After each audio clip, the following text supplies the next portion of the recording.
Hello guys, ഇന്ന് Pinterest ഒക്കെ ഇരുന്നപ്പോഴാണ് താണ്ടടാ ക്യൂട്ടായിട്ടുള്ള വാഷി tape കണ്ണി പെട്ടത്.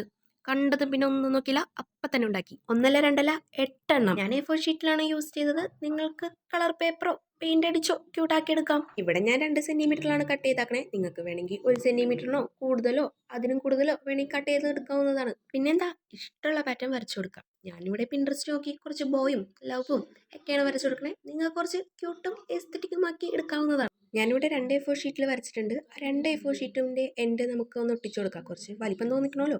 പിന്നെ വീഡിയോ കാണുന്ന പോലെ തന്നെ നമുക്കൊരു റൗണ്ട് ഉണ്ടാക്കി എടുക്കാം.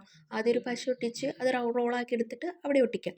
എന്നിട്ട് അതിൽ നമുക്ക് ചുറ്റി കൊടുക്കാം. ലാസ്റ്റ് നമുക്കൊരു സ്റ്റോപ്പർ വേണമല്ലോ. റോൾ ചെയ്തെടുത്ത് ഒരു കട്ടിയുള്ള പേപ്പർ ഇതുപോലെ വെച്ചു കൊടുത്തിട്ട് അതിൻ്റെ 2 അറ്റവും പശ ഇങ്ങോട്ട് ഒട്ടിക്കുക. നോട്ട് ദ പോയിന്റ്, ഫുള്ളായിട്ട് ഒട്ടിക്കരുത്, അതിൻ്റെ 2 അറ്റം മാത്രം. ഈ ഷോ ഇറക്കുന്നത് ഞാൻ പിൻട്രസ്റ്റിൽ കണ്ട പാറ്റേൺസ് ആണ്. നിങ്ങൾക്ക് വേണമെങ്കിൽ ക്യൂട്ടായിട്ട് ഇതിന് നല്ലതായിട്ട് വരക്കാം. കളർ പേപ്പർ എടുക്കണമെങ്കിൽ കുറച്ചും കൂടി കളർഫുൾ ആയാനേ. നിങ്ങൾക്ക് വേണമെങ്കിൽ കളർ പേപ്പർ എടുത്താൽ കുറച്ചും കൂടി കളർഫുൾ ആവും. അപ്പോൾ പിന്നെന്താ, വർക്കിംഗ് കണ്ടീഷൻ ഒന്ന് ടെസ്റ്റ് ചെയ്യണ്ടേ? ഇതുപോലെ ഒരു പാറ്റേൺ പേപ്പർ എടുത്ത് കട്ട് ചെയ്ത് ഒട്ടിച്ച് വെക്ക്. വർക്കിംഗ് കണ്ടീഷൻ ആണ്. അപ്പോൾ പിന്നെന്താ, ഉണ്ടാക്കി നോക്കിയല്ലേ? പിന്നെ ലൈക്ക് ചെയ്യാനും ഷെയർ ചെയ്യാനും മറക്കണ്ട.